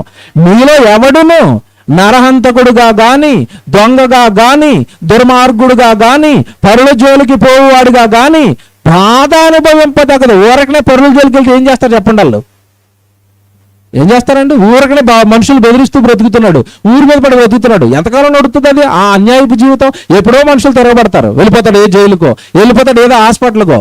ఈ బాధలు పడ్డానికి నువ్వు వచ్చావు, ఇవా నువ్వు చేయవలసింది నీ జీవితంలో? నో, ఇది కాదు. ఏంటంటే మరి చెప్తాడు చూడండి తర్వాత. ఎవడైనను క్రైస్తవుడైనందుకు బాధ అనుభవించిన ఎడలా అతడు సిగ్గుపడక ఆ పేరుని బట్టియే. చూసారా, దేవుని మహిమపరచాలి అంటే ఇప్పుడు బాధలకి ఏ పక్షం రావాలి? నేను క్రైస్తవుడునండి, క్రీస్తుని ప్రకటిస్తానండి అన్నప్పుడు ఎన్ని శ్రమలండి, ఎన్ని బాధలండి, ఎన్ని నిందలండి. దేవుడి పక్షాన్ని మీరు నిలబడితేనండి, మీ ఇంట్లో ఉన్న భార్య నీకు వ్యతిరేకం అయిపోతుంది, నీ భర్త నీకు వ్యతిరేకం అయిపోతాడు, నీ అత్తే నీకు వ్యతిరేకం అయిపోవచ్చు, నీ కోడలే నీకు వ్యతిరేకం అయిపోవచ్చు, నీ కొడుకునికి వ్యతిరేకం అవ్వచ్చు. ఎవడి భయంకరంగా తల్లిదండ్రులే మనల్ని నిందించవచ్చు, తిట్టొచ్చు, ఎవడు మనల్ని బాధ పెట్టవచ్చు. ప్రభు కోసం మీరు సువార్త కోసం, దేవుడి పని కోసం నిలబడినప్పుడు అండి. నాకు తెలిసిన ఒక తమ్ముడు ఉన్నాడండి. ఆ తమ్ముడు తనకు సంపాదించిన కష్టాలనండి ఎక్కువగానండి, ఎప్పుడు ఒక 5,000 10,000 ఇంట్లో పడతాయి, ఎవడు వెంటనే నాకు ఫోన్ చేస్తాడు, ఒక మీటింగ్ అని అంటాడు. లేదా ఏదో ఇంకో దైవజనుడిని పిలుచుకుంటాడు, దగ్గరలో ఉన్న దైవజనుడితో ఒక మీటింగ్ పెట్టేస్తాడు. వాళ్ళ నాన్న అండి కత్తి కట్టేశాడు కొడుకు మీద. ఈడెవడండి బాబు, నా గర్భాన్ని ఎలాంటి కొడుకు పుట్టాడు? అందరు కొడుకులోనేమో ఎకరాలు పొలాలు కంటుంటే ఈడు ఉన్నది అర్పేస్తున్నాడని ఎవడ వాళ్ళ నాన్న దగ్గర ఉన్న పొలం కానీ, డబ్బులు కానీ చిల్లుగా కూడా అన్ని అతని దగ్గర పెట్టేసుకున్నాడట. మా నాన్న నాకు అసలు సపోర్ట్ చేయడన్నా, సపోర్ట్ చేస్తే ఇంకా బాగా పనిచేసేవాడిని, ఇంకా బాగా సభలు పెట్టేవాడిని అంటున్నాడు. ఏమైంది తమ్ముడు అంటే, మా నాన్న కొంచెం ఇంకా ప్రభు అర్థం అవ్వలేదన్నా, అంత ఖర్చు పెట్టేస్తున్నానని నన్ను హింసిస్తాడు, నిందిస్తాడు, తిడతాడు, నన్ను అసహించుకుంటాడు, అందరి ముందు మా ఓడికి పిచ్చి పెట్టిందని చెప్తాడు, ఎప్పుడూ దేవుడి కోసమే అంటున్నాడు, దేవుడి కోసం ఏమండి కష్టాన్ని అంత ఖర్చు పెట్టేస్తున్నాడని నా గురించి తిడతాడన్నా. తమ్ముడు జీవితం చూడండి ఎలాగుందో. ఎవరి కోసం ఆ బాధ, ఎవరి కోసం ఆ నింద, ఎవరి కోసం ఆ కష్టం? ప్రభు కోసం కదా. ఇలాంటి మీ జీవితంలో ఏమున్నాయి? సువార్త పక్షాన్ని మీకు ఏమొచ్చాయి? ఇప్పుడు చెప్తాను. మీ సొంత బాధల్లో, మీ సొంత కష్టాలలో ఏమని మీకు ప్రాక్టికల్గా ఆలోచించండి. ఎవరో చెప్పిన కలబోలు మాటలు నమ్మకండి. మీరు ప్రాక్టికల్గా మీ జీవితాన్ని మీరు ప్రభువుకు పూర్తిగా అప్పగించకుండా సగం లోకంలో పెట్టి సగం ప్రభు దగ్గర పెట్టి ఏవో బాధలు పడుతూ ఆ బాధలన్నీ పట్టుకొచ్చి దేవుడి దగ్గర పెడుతున్నారు. దేవుడి దగ్గర నుంచి సమాధానాలు రావటం లేదు. మీ జీవితం మీకు తెలుసు. మీ స్వప్రయోజనాల కోసం ఎన్ని ప్రార్థనలు చేసినా దేవుడు ఆలకించటం లేదు. మీకు తెలిసి కూడా చేస్తున్నారు, ఏమీ వర్కౌట్ అవ్వట్లేదు. చివరికి ఏం చేస్తున్నారంటే రికమెండేషన్లో ఎవరితోని? పాస్టర్ గారితోని. మనుషులంతా దేవుడికి దేనికోసం ప్రార్థనలు చేస్తున్నారని రాశాడు తెలుసండి బైబిల్లో. యాకోబు గారు రాసిన పత్రిక 4వ అధ్యాయం చూడండి. యాకోబు గారు రాసిన పత్రిక 4వ అధ్యాయానికి రండి. యాకోబు గారు రాసిన పత్రిక 4వ అధ్యాయము 1వ వచనం చూడండి. యాకోబు గారు రాసిన పత్రిక 4వ అధ్యాయం 1వ వచనం. మీలో యుద్ధములను పోరాటములను దేని నుండి కలుగుచున్నవి? మీ అవయవములో పోరాడు భోగోత్సల నుండియే కదా. మీరు ఆశించుచున్నారు కానీ మీకు దొరుకుటలేదు. చూసారా ఎలా రాశాడో? ఆశిస్తున్నారట, అది కావాలి ఇది కావాలని దేవుడిని అడుగుతున్నారట, అవేమో దొరకటం లేదట. ఏమంటే నా సొంత మాటలు ఏం చెప్పటం లేదు, మీ బైబిల్లో ఉంది ఇది. మన జీవితాల్లో జరుగుతుంది ఇది. కానీ ఎందుకు జరుగుతుంది ఎంతకాలం మనకు అర్థం అవ్వలేదు. మీరు ఆశిస్తున్నారు, నాకు అది కావాలంటున్నారు, ఇది కావాలంటున్నారు, అది అంటున్నారు, ఇది అంటున్నారు, ఆశిస్తున్నారు కానీ దొరకటం లేదు. ఎందుకు దొరకటం లేదో తెలుసా? చెప్తున్నాడు చూడండి. మీరు ఆశించుచున్నారు కానీ మీకు దొరుకుటలేదు, నరహత్య చేయుదురు, మత్సరపడుదురు కానీ సంపాదించుకొనటలేదు, పోట్లాడుదురు, యుద్ధము చేయుదురు కానీ దేవుడిని అడగనందున మీకు ఏమీ దొరకలేదు. మీరు అడిగినను 3వ వచనంలో చూడండి. దేవుణ్ణి ఒకవేళ మీరు అడిగినను మీ భోగముల నిమిత్తము వినియోగించుటకై దురుద్దేశముతో అడుగుదురు గనుక మీకేమీ దొరుకుటలేదు. ఎందుకు అడుగుతున్నారట అడిగేవన్నీ? మీ భోగేచ్ఛలు. మన కోసం ఏసీ కావాలి, కారు కావాలి, బంగారం కావాలి, పట్టుచీర కావాలి, స్థలాలు కావాలి, ఇల్లు కావాలి, పొలాలు కావాలి. ఎందుకని ఇవన్నీ అడుగుతున్నావు? నీ కోసం కదా. ప్రభు కోసం ఏమడిగావు? ప్రభా నా చేతులను బలపరచండి ప్రభా, ఈసారి నా చేతులు బలపరిస్తే మా గ్రామంలో ఒక మీటింగ్ పెడతాను ప్రభా, మీ గురించి చెబుతాను ప్రభా. దేవుడి కోసం ఏమడిగారండి? దేవా నా చేతులు బలపరచండి, నా ఉద్యోగం కరెక్ట్గా నేను సరిగా జరగాలి, నాకు మంచి ఉద్యోగం కావాలి, నా వ్యాపారం సరిగా జరగాలి, ఇవన్నీ జరిగితే మీకోసం నిలబడతాను తండ్రి, మీకోసం చేస్తాను తండ్రి. దేవుడిని ఏమడిగారు చెప్పండి? ఆయన కోసం అడగరట. అడిగేవన్నీ దేనికి అడుగుతున్నారట? మీ భోగేచ్ఛల నిమిత్తం. అందుకే మీరు అడుగుదురు, ఆశించుదురు కానీ మీకు అవి దొరకవు.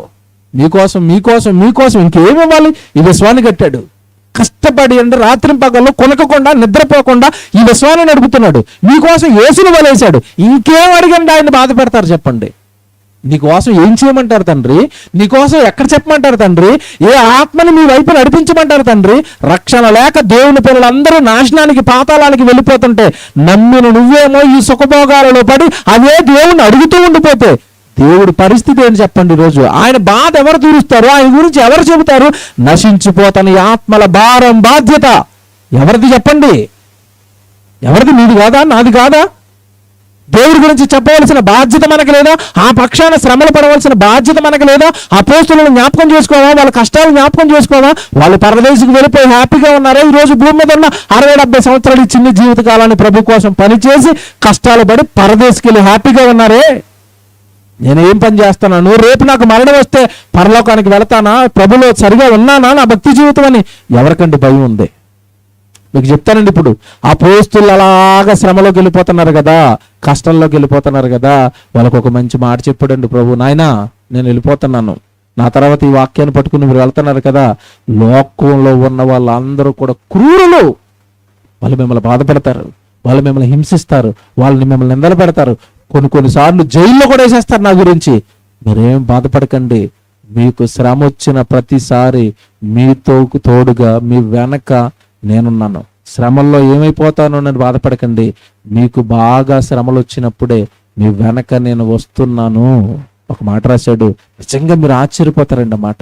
ఏమండి మత్తయి సువార్త, త్వరగా ఈ వచనాలన్నీ రాసుకుని ఏమంటే ముగించుకుందాం. మత్తయి సువార్త 10వ అధ్యాయం 16వ వచనం. మత్తయి సువార్త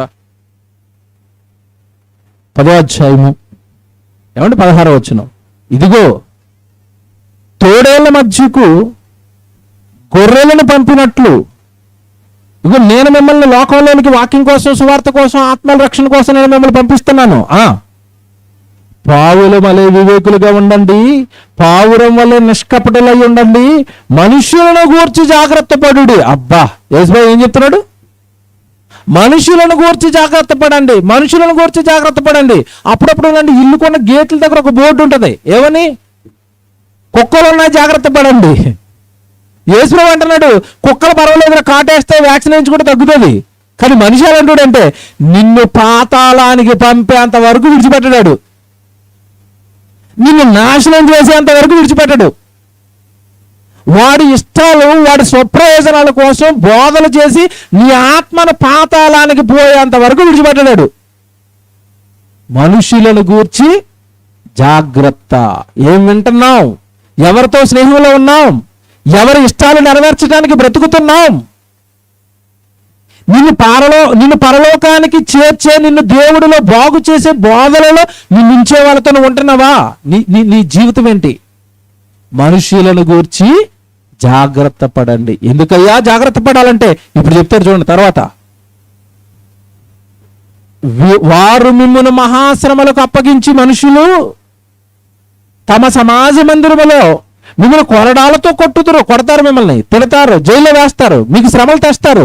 తర్వాత చూడండి, వీరికిని అన్యజనులకును సాక్షార్థమై నా నిమిత్తము మీరు అధిపతుల యొద్దకును రాజుల యొద్దకును తేబడుదురు. వారు మిమ్మల్ని అప్పగించినప్పుడు ఎలాగు మాట్లాడుదుము, ఏమి చెప్పుదుము అని చింతింపకుడి. మీరేమి చెప్పవలెనో ఆ గడియలోనే మీకు అనుగ్రహింపబడును. మీ తండ్రి ఆత్మ, జాగ్రత్త చూడండి అక్కడ, మీ తండ్రి ఆత్మ మీలో నుండి మాట్లాడుచున్నాడే గాని మాట్లాడువారు మీరు కారు. ఎప్పుడు వస్తాడట ఆత్మ? ఆత్మ అని పెద్ద అక్షరాల్లో ఉంది కదా అక్కడ. ఆత్మ అని పెద్ద అక్షరాల్లో ఉంటే ఎవరు? పరిశుద్ధాత్మ దేవుడు. ఎప్పుడు వస్తాడట?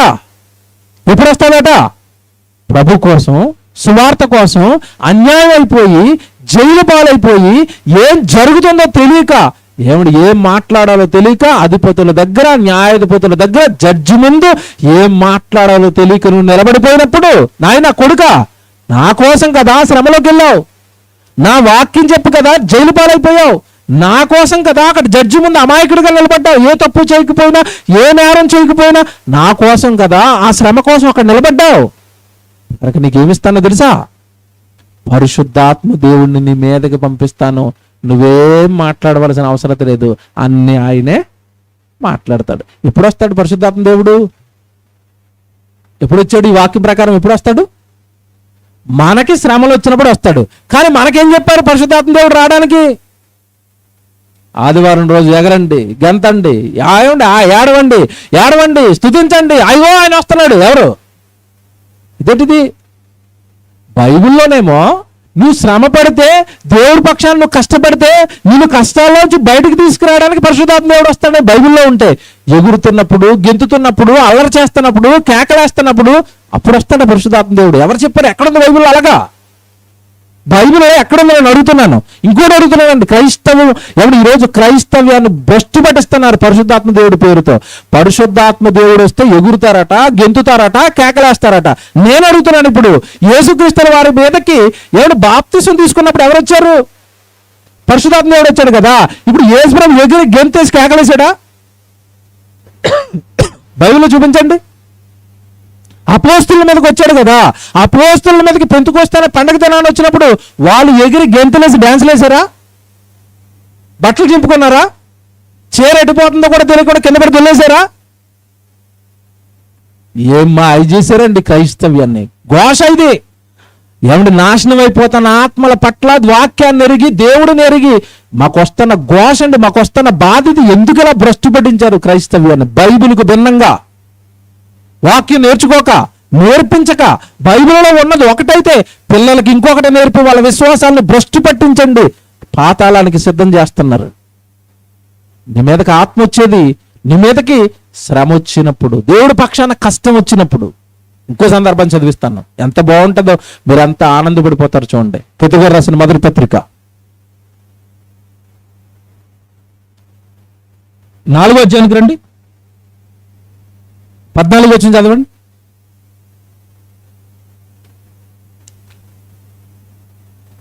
పేతురు గారు రాసిన మొదటి పత్రిక 4వ అధ్యాయం 14వ వచనం. క్రీస్తు నామము నిమిత్తము, ఇది మీరు నిందల పాలయ్యారా? క్రీస్తు నామ నిమిత్తం నిందలు రావాలి సుమా. మీరు తప్పులు చేసుకుని, నేరాలు చేసుకుని, పాపాలు చేసుకుని, ఎవరితో భూమి కబ్జా చేసేసి, ఎవరితో దొంగతనం చేసేసి, ఇలాంటి నిందలు, ఇలాంటి కష్టాలు కాదు నీకు రావాల్సినవి. క్రీస్తు నామము నిమిత్తము, దేవుడి పక్షాన. ఒకవేళ మీరు నిందల పాలైతే దేవుడి కోసం ప్రకటిస్తూ మిమ్మల్ని తిడుతున్నారా? మమ్మల్ని చాలా మంది తిడతారండి. పైపెచ్చి మమ్మల్ని తిట్టడమే కాదు, మా బోధలు విని 24 గంటలు దేవుడు దేవుడు అని మా వెనకాల తిరుగుతున్న తమ్ముళ్ళు, చెల్లెళ్ళు, అక్కలు ఉంటారు కదండి, వాళ్ళని తిడతారండి చుట్టుపక్కల వాళ్ళు. బాబా ఏలేనండి భక్తులు తయారయ్యారు, రోజు దేవుడే అంటారు, దేవుడు పనే అంటారు. మీరు క్రీస్తు నామము నిమిత్తము నిందల పాలైనప్పుడు మహిమా స్వరూపయగు ఆత్మ, అనగా దేవుని ఆత్మ మీ మీద నిలుస్తాడు. ఎప్పుడు చెప్పండి, ఎప్పుడు వస్తాడట ఆత్మ? మీరు క్రీస్తు నామం నిమిత్తం నిందల పాలవుతున్నారా? కృంగిపోతున్నారా? ఏంటండి ఇలా తిడుతున్నారు, ఏంటండి అలా బాధ పెడుతున్నారు, ఏంటంటే నా జీవితం ఇలాగ అయిపోతుందని అనుకున్నప్పుడు పరిశుద్ధాత్మ దేవుడు మీలోకి వచ్చి, నాయనా ఒకసారి మన ప్రభువుని జ్ఞాపకం చేసుకో, ఒకసారి యోబు గారిని జ్ఞాపకం చేసుకో, ఒకసారి స్టెఫన్ గారిని జ్ఞాపకం చేసుకో, ఒకసారి అపోస్తలులను జ్ఞాపకం చేసుకో. వాళ్ళకు వచ్చిన శ్రమల కంటే నీకు ఎక్కువ వస్తున్నాయని మిమ్మల్ని ఆదరిస్తాడట. మీరు చెప్పండి, మన భక్తి జీవితం అంతా దేనికోసం చెప్పండి? మీ భక్తి జీవితం కానీ, నా భక్తి జీవితం కానీ, మన భక్తి జీవితాలని దేనికి చెప్పండి? దేవుడు ఆదరిస్తే బాగుండండి, దేవుడు నా మీద నాతో ఉంటే బాగుండండి, దేవుడు నాతో వస్తే బాగుండండి, దేవుడు మా కుటుంబాన్ని లేవనెత్తితే బాగుండండి, దేవుడు నా ఆదరణ మాకు దక్కితే బాగుండండి, దేవుడు మాతో ఉంటే బాగుండండి అని అనుకుంటున్నారు కదా. ఎవడు ఏమీ లేదండి, సూపర్ సీక్రెట్ చెప్పాడు బైబిల్లో దేవుడు. దేవుడు ఆత్మ నీ మీద కావాలా? నువ్వు బైబిల్ పట్టుకో, బైబిల్ నేర్చుకో. ఉచితంగా బైబిల్ నేర్పిస్తాం మేము, బైబిల్ నేర్చుకోండి. మీకు ఫ్రీగా బైబిల్ నేర్పిస్తాం మేము, బైబిల్ నేర్చుకోండి. ఒక పల్లికి వెళ్ళిపోండి, ఒక గ్రామానికి వెళ్ళిపోండి, దేవుడు అంటే ఎరగని వాళ్ళ మధ్య దేవుడి గురించి చెప్పడానికి శ్రమలు పడండి. అక్కడ మనం ఉంటున్న తెలంగాణ అండి, ఈ హైదరాబాద్ని విడిచిపెట్టండి, ఇలాగా జైరాబాదు, సంగారెడ్డి, ఇలా నారాయణఖేడు ఈ ప్రాంతాల్లోకి వెళ్ళిపోతానండి. ఎప్పటికీ ప్రభు అంటే ఎరగని గ్రామాలు కోకొల్లలుగా ఉన్నాయి. తిరిగాను నేను సువార్తకి, అసలు ఊర్లో చర్చే లేదు, దేవుడే తెలియదు వాళ్ళకి. నువ్వేమో ప్రభుని నమ్మేనంటావు, ఉద్యోగం అంటున్నావు, వ్యాపారం అంటున్నావు, మరి నశించిపోతున్న గ్రామాల బాధ్యత ఎవరిది? ప్రభుని ఎరగని గ్రామాల బాధ్యత ఎవరిది?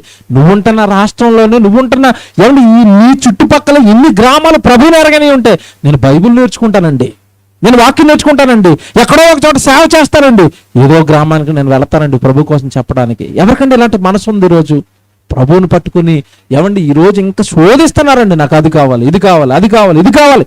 ప్రాణం పెట్టిన ఆయన ఇంకేం పెట్టమని శోధిస్తున్నావు? ప్రాణం పెట్టిన ఆయన ఇంకేమి ఆయన దగ్గర నుంచి ఆశించి ఆయన్ని బాధ పెడుతున్నావు? చెప్పరాదు ఆయన గురించి? నేర్చుకోకూడదు బైబిల్? ఎంతకాలం నీ జీవితమేనా, ఎంతకాలం నీ కుటుంబమేనా, ఎంతకాలం నీ సుఖాలైనా, ఎంతకాలం నీ సంతోషాలైనా, నీ కోసం ప్రాణం పెట్టిన ప్రభు కోసం ఏ సంతోషాన్ని ఇవ్వవా? ఏ ఆత్మకు వాక్యం చెప్పవా? నీ కష్టాన్ని దేవుడి కోసం పెట్టవా? దేవుని పిల్లలారా, శ్రమల్లో ఉన్నారా, కష్టాల్లో ఉన్నారా, నా కోసం నేను మీ వెనక్కి వస్తాను. మీకు మాట చెప్తానండి, శ్రమలు ఎందుకు వస్తాయన్నా దేవుడి కోసం బ్రతికితే అని అనుకుంటున్నారేమో. ఇక్కడ పాయింట్ తెలియాలి మీకు. ఇప్పలేదండి ఎంతకాలం, అందుకే మనకి ఏమి శ్రమల మీద కానీ, ఆదరణ మీద కానీ క్లారిటీ లేకుండా పోయింది మనకి. ఎందుకు వస్తాయి తెలుసండి శ్రమలు? నువ్వు దేవుడి కోసం బ్రతుకుతున్నావు అనుకో, నువ్వు దేవుడి కోసం నిలబడుతున్నావు అనుకో, ఈ ప్రపంచంలో దేవుడు ఉన్నాడు అన్నది ఎంత నిజమో, దెయ్యం ఉన్నది అన్నది కూడా అంతే నిజం. ఇప్పుడు నీ దేవుడి కోసం బ్రతుకుతుంటే నీ భక్తి జీవితాన్ని పాడు చేయడానికి ఎవరు దిగుతారో తెలుసా? దెయ్యం దిగుతుంది. నీకు ఇంతకాలం దెయ్యానుకున్న పేర్లు ఏం తెలుసు? సాతాను, తర్వాత క్రూర మృగం, ఘటసర్పం, అపవాది, ఇయే తెలుసు కదండి. వాడికి ఇంకో పేరుంది. వాడికి యేసుప్రభు పెట్టిన టైటిల్ ఏంటో తెలుసండి? వాడికి యేసుప్రభు పెట్టిన ఇంకో పేరు ఏంటో తెలుసా? ఆ శోధకుడు అంటాడు. ఎవరు శోధకుడు అంటే? అపవాది ఆ శోధకుడు ఒకవేళ మిమ్మల్ని హింసించునేమంటాడండి ప్రభు శిష్యులను ఉద్దేశించి. ఆ శోధకుడు అంటే ఇప్పుడు శోధించేవాడు, శ్రమల పాలు చేసేవాడు, కష్టాల పాలు చేసేవాడు ఎవరు చెప్పండి? ఇప్పుడు అపవాది. నువ్వు పల్లెల్లో సువార్తకి వెళ్ళిపోతుంటే, నువ్వు దేవుడు వాక్యాన్ని పట్టుకుని వెళ్ళిపోతుంటే అక్కడ ఎవరినో రేపుతాడు. రేపే ఏంట్రా మీ ఇంట్లోకి వస్తున్నాడు, మీ గ్రామానికి వస్తున్నాడు, కర్రాటికి వెళ్ళని బెదిరించు. అవునా? ఎందుకు వీళ్ళందరినీ రేపుతున్నది ఎవరు అనుకుంటున్నారు? మా ఊర్లోకి రాకూడదు, మా ఊర్లో యేసుప్రభువుని ప్రకటించకూడదు. ఏమి ఆయన ఏమి అన్యాయం చేస్తున్నాడా? మీ కుటుంబాన్ని బాగు చేస్తాడా? యేసుప్రభు బాగు చేస్తాడు కదా. త్రాగుబోతులు బాగు చేస్తున్నాడు, తిరుగుబోతులు బాగు చేస్తున్నాడు, పాపంలో పడిపోయిన వాళ్ళ పాపంలోంచి లేవనెత్తుతున్నాడు, మారు మనసు మంచి మనసులను చేస్తున్నాడు, మంచి మనుషులను చేస్తున్నాడు. ఏమైనంటే మీకు అంత కోపం? మీరు చేయలేదు ఆయన చేస్తున్నాడన్నా? లేదా మీరు అలవాటు పడిపోయి మీరు బ్రతకడానికి చేస్తున్న మీ వ్యాపారాలు, మీ మద్యం వ్యాపారాలు, మీ కైని వ్యాపారాలు, మీరు చేస్తున్న దుర్మార్గపు వ్యాపారాలకు గండి పడుతుందని యేసుక్రీస్తులు ఎవరిని వద్దంటున్నారా? దీని వెనక మీ కుట్ర ఏదో ఉంది. ఆయన వస్తే అందరూ మంచోళ్ళుగా మారిపోతారు. నీ బ్రాంతి షాప్ ఇంకెవడు వస్తాడు? అంతే కదా. ఆయన వెళ్తే బ్రాంతి షాపులు ఎక్కడవి? ఆయన వెళ్తే వ్యభిచారాలు ఎక్కడవి? అందుకే ఆయన ఆపుతున్నారు ఈరోజు. వద్దొద్దు, మా వ్యాపారం పాడవుతుంది ఆయన వస్తే. దుర్మార్గులుగా మారింది లోకం, నశించిపోతుంది సమాజం. వెళ్ళండి దేవుడి కోసం చెప్పడానికి, చెప్పించండి. అలా చెబుతున్నప్పుడు నీకు శ్రమలు వస్తే ఆ శ్రమల్లో, ఆ కష్టాలలో, ఆ కన్నీళ్లలో నువ్వు వెనక నేను ఉన్నాను నాయన, నీకు తోడుగా శ్రమ వచ్చిందా, కష్టం వచ్చిందా, శోధన వచ్చిందా, వెంటనే నేను అక్కడికి వస్తానని దేవుడిచ్చిన వాగ్దానం ఒకటి ఈరోజు మీకు చూపిస్తాను. కొరింథీయులకు రాసిన మొదటి పత్రిక 10వ అధ్యాయము 13వ వచనం చూడండి అందరూ. కొరింథీయులకు రాసిన మొదటి పత్రిక, ముగిస్తాను త్వరగా. కొరింథీయులకు రాసిన మొదటి పత్రిక 10వ అధ్యాయం 13వ వచనం చూడండి. సాధారణముగా మనుషులకు కలుగు శోధన తప్ప మరి ఏది మీకు సంభవింపలేదు. దేవుడు నమ్మతగిన వాడు. ఈ పదం ఎందుకు వాడుతున్నాడు ఇప్పుడు?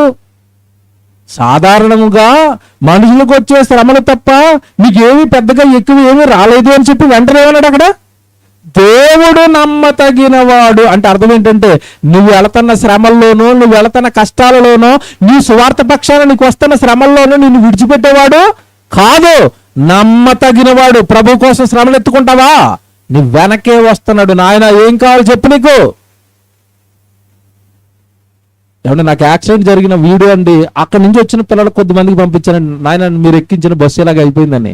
అలా అందరూ అంటున్న మాట ఏంటో తెలుసండి, అన్నయ్య ఆ బస్సులో నువ్వు ఉన్నావు కనుక మిగతా వాళ్ళందరూ బ్రతికారు. నిజమేది. ఎందుకంటేనండి, దేవుడు పనిలో తిరుగుతున్న వాడి చుట్టూ ఏముంటాయట? దేవదూతలు కాపలాగా పెట్టి రక్షిస్తాడు. ఆ బస్సులో నేనున్నాను కాబట్టి మిగతా వాళ్ళందరికీ ఏం జరిగింది? రక్షణ. శ్రమలోకి వెళ్తున్నారా, కష్టంలోకి వెళ్తున్నారా, కొడుకా వెనకాల నేను వస్తున్నాను రా, పద. దీన్ని ఎవరేం చేస్తారో చూస్తాను, నేను నీకు ఏ శ్రమ వస్తుందో చూస్తాను. ఒకవేళ నా చిత్తమై నీకు శ్రమ వచ్చిందా, కష్టం వచ్చిందా, చూడండి ఇప్పుడు వెంటనే ఏమంటాడో కింద చూడండి. ఎంత బాగుంటుందండి, ఎంత ధైర్యాన్ని ఇస్తాను అన్నమాట. దేవుడు నమ్మతగిన వాడు, మీరు సహింపగలిగినంత కంటే ఎక్కువగా ఆయన మిమ్మును శోధింపబడనీయడు. అంతేకాదు సహింపగలుగుటకు ఆయన శోధనతో కూడా తప్పించుకొను మార్గమును కలగజేయును. ఎంత బాగున్నాడండి దేవుడు. నీకు పడే కష్టం కంటే ఎక్కువ కష్టపెట్టినవాడంట. సైతాన్ గారు చెప్తారంట, ఏమంటే శోధనలకు అప్పగించేది దేవుడే. యోబు గారిని శోధనలకు అప్పగించింది ఎవరు? దేవుడే. అప్పగించిన దేవుడే గీతలు గీశాడు సైతానికి. గీశాడు, ఏ సైతాన్ నువ్వేమైనా చేయి, కొడుకు ప్రాణాన్ని ముట్టుకోవడానికి మాత్రం కుదరదు. అప్పగించినట్టే అప్పగించి వెనకాల దేవుడు వస్తున్నాడు చూడండి. శోధనలో నువ్వు వెనక వస్తాను, మీరు సహింపగలిగినంత కంటే ఎక్కువగా మిమ్మల్ని శోధింపబడనియ్యను. అంతేకాదు ఆ శోధనలలో మీరు తప్పించుకునే మార్గాన్ని కూడా నేనే సిద్ధం చేస్తాను. పనిలోకి వెళ్ళమన్నాడండి. పనిలోకి వెళ్ళిన తర్వాత సైతాన్ గాడు వచ్చాడండి, శోధిస్తున్నాడండి, కష్టాలు పెడుతున్నాడండి, శ్రమలు పెడుతున్నారండి. అప్పుడు వెనక ఎవరు వస్తున్నారు? దేవుడు వస్తున్నాడు, దేవుడు ఆత్మ వస్తుంది. ఎంత బాగుందండి మనసుకి వాక్యం, ఎంత బాగుంది ఈరోజు మీకు. అంటే నాకు శ్రమ వస్తే నా వెనక దేవుడు వస్తాడా? ఆ శ్రమ కూడా సువార్త పక్షాన్ని రావాలా? అప్పుడు దేవుడు నాతో వస్తాడా? దేవుడు నాతో ఉంటాడా? దేవుడు నాకు అన్ని కలుగు చేస్తాడా? నాకు ఆదరిస్తాడా? నన్ను ప్రేమిస్తాడా? నాకు కొండంత ధైర్యంగా నాతో ఉంటాడా? ఈరోజు మీకు అర్థమైంది. అంటే శ్రమ పడితేనే కానీ దేవుడి ఆదరణ మనకి దక్కదు. డైరెక్ట్గా వచ్చిన చదివించరా, ముగించుకుందాం. కొరింథీయులకు రాసిన 2వ పత్రిక 1వ అధ్యాయం. కొరింథీయులకు రాసిన 2వ పత్రిక 1వ అధ్యాయము 4వ వచనం నుంచి 10వ వచనం చదువుకుని ముగించుకుందాం. కొరింథీయులకు రాసిన 2వ పత్రిక 1వ అధ్యాయము 4వ వచనం చదువుతున్నారు. దేవుడు మిమ్మును ఏ ఆదరణతో ఆదరించుచున్నాడో ఆ ఆదరణతో ఎట్టి శ్రమలలో ఉన్న వారినైనను ఆదరించుటకు శక్తి గలవారమగునట్లు ఆయన మా శ్రమ అంతటిలో మమ్మును ఆదరించుచున్నాడు. చూసారా, మా శ్రమ అంతటిలో మమ్మును ఆదరించుచున్నాడు. పౌలు గారికి, అపోస్తులులకి సువార్త పక్షాన శ్రమలు వస్తుంటే ఎవరు ఆదరిస్తున్నారట? దేవుడండి. ఎంత బాగుందండి. అంటే ఇప్పుడు దేవుడు నన్ను ఆదరించాలంటే నాకు ఏం కావాలి? ఇప్పుడు చెప్పండి. ఎంతకాలం క్రైస్తవులు శ్రమలొద్దు అనుకున్న వాళ్ళు ఇప్పుడు నుంచి ఏం ప్రార్థన చేస్తారో తెలుసా? కొంచెం ఏదైనా చిన్నది మాకు ప్రభువా, అంతే కదా. ఏదైనా కొంచెం చిన్నది మాకు వేస్తే ఆ శ్రమల్లో మేము ఇరుక్కుంటే మా వెనకాల ఎవరు వస్తారు? ఇప్పుడు మాట చెప్తాను, ఆపోజిట్. మాకు శ్రమ వద్దు ప్రభువా, ఎప్పుడూ సుఖాలు కావాలి, ఎప్పుడూ ఏసీ కావాలి, ఎప్పుడూ కారే కావాలి, ఎప్పుడూ జబర్దస్తులే కావాలి, ఎప్పుడూ పటాసులే కావాలి. ఇవన్నీ కావాలంటే, ఎప్పుడూ సుఖాలే కావాలంటే ఎప్పుడు దేవుడు మీ దగ్గరికి రాడు. ఇంకోటి చెప్పనా, దేవుడు రాకుండా ప్లేస్ ఖాళీగా ఉందంటే ఇంకొకడు వస్తాడు. ఏమండి, ఎవరు వస్తారు? సైదాన్ గడు వచ్చి కూర్చుంటాడు. మీ కుటుంబంలో మీ పిల్లల నెత్తి మీద కూర్చుని విలయతాండవం చేస్తూ ఉంటాడు, మీ మీద కూర్చుని విలయతాండవం చేస్తూ ఉంటాడు. ఇక చూడండి, కుటుంబం అల్లకల్లోలం అండి. ఇక మీకు మాట చెప్పనండి, ఈరోజు మా కుటుంబాల్లో మాతో పాటు, మా సంఘంలో నాతో పాటు చాలా మంది అండి, వాళ్ళందరూ కష్టపడబట్టే మా సంఘం ఎలా ఉంది, వాళ్ళందరూ కష్టపడబట్టే మేము ఇన్ని కార్యక్రమాలు చేయగలుగుతున్నాం, ఇన్ని సువార్తలు చేయగలుగుతున్నాం. అందరి కుటుంబాలు, మా చర్చిలోకి వచ్చిన ప్రతి కుటుంబం నలుగుతుందండి దేవుడి కోసం. వాళ్ళ కష్టార్జితాన్ని రెంట్లు కట్టడానికి, హాలు 30,000 రూపాయల హాల్ తీసుకుంటే రెంట్లు కట్టడానికి పిల్లలందరూ రెంట్లు కడతారు. అవి కాక ఇవి ఇలా సభలు పెడుతున్నారు, సువార్తలు పెడుతున్నారు. ప్రతి కుటుంబం, మా చర్చిలో ఉన్న ప్రతి కుటుంబం ఈరోజు సువార్త కోసం నలుగుతుంది. ఏమండి, వాళ్ళ కుటుంబాల్లో ఏమండి ఆస్తులు లేవు, బంగ్లాలు లేవు, ఏమండి పొలాలు లేవు, ఏమండి ఏమి లేవండి. కానీ ఎవరున్నారో తెలుసా? ధైర్యంగా చెప్తున్నానండి, మా చర్చిలోకి వస్తున్న ప్రతి కుటుంబం, మాతో పాటు సువార్తలో పాలి భాగస్తులైన ప్రతి కుటుంబంతో ఎవరున్నారో తెలుసా? దేవుడున్నాడు. 100కి 100% పక్క బల్ల గుద్దు మరీ చెప్తున్నాడండి. సువార్తను ఎత్తుకున్నాం, మేము కష్టాన్ని ఎత్తుకున్నాం దేవుడి కోసం. ఈరోజు మా సంఘం మాతో పాటు ఉన్న ప్రతి కుటుంబంతో పాటు దేవుడు ఉన్నాడు, దేవుడు వస్తున్నాడు, వాళ్ళ మొరవింటున్నాడు. మాకు తెలిసింది, అది అనుభవిస్తున్నాం మేము. దేవుడి ప్రేమను, దేవుడి ఆదరణను ఈరోజు అనుభవించి చెబుతున్నాం పబ్లిక్ గా, ప్రజల మధ్య. కష్టపడుతున్నాం, శ్రమ పడుతున్నాం, మా వెనక ఎవరు వస్తున్నారు? దేవుడు వస్తున్నాడు. మీకు మాట చెప్తానండి, ఎప్పుడు పనికెళ్ళడు కొడుకు, తిడుతున్నాడు నాన్న, పోరా పోరా పోరా అన్నాడు.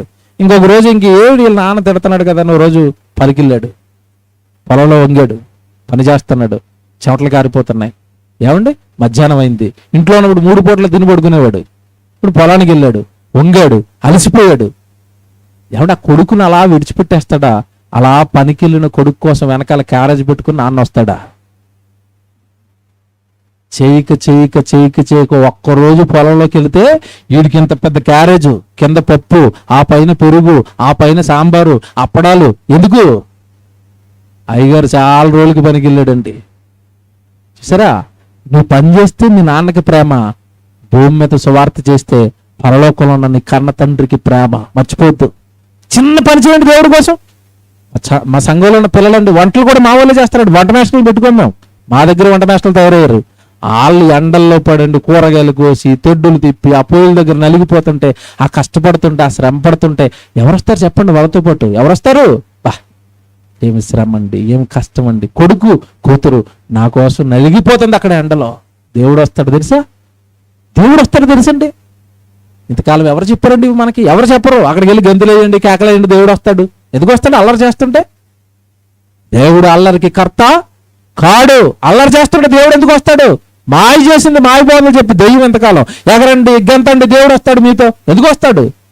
ఎందుకు వస్తాడండి? మీ పిల్లలు ఎగురుతున్నారు, గెంతుతున్నారు, మీకు ఎలాగుంటుంది? కర్రట్టుకెళ్ళి నడ్డి మీద ఎవరు ఏట్రా బాబు గోళని? శుభ్రం కొంచెం చదువుకోండిరా.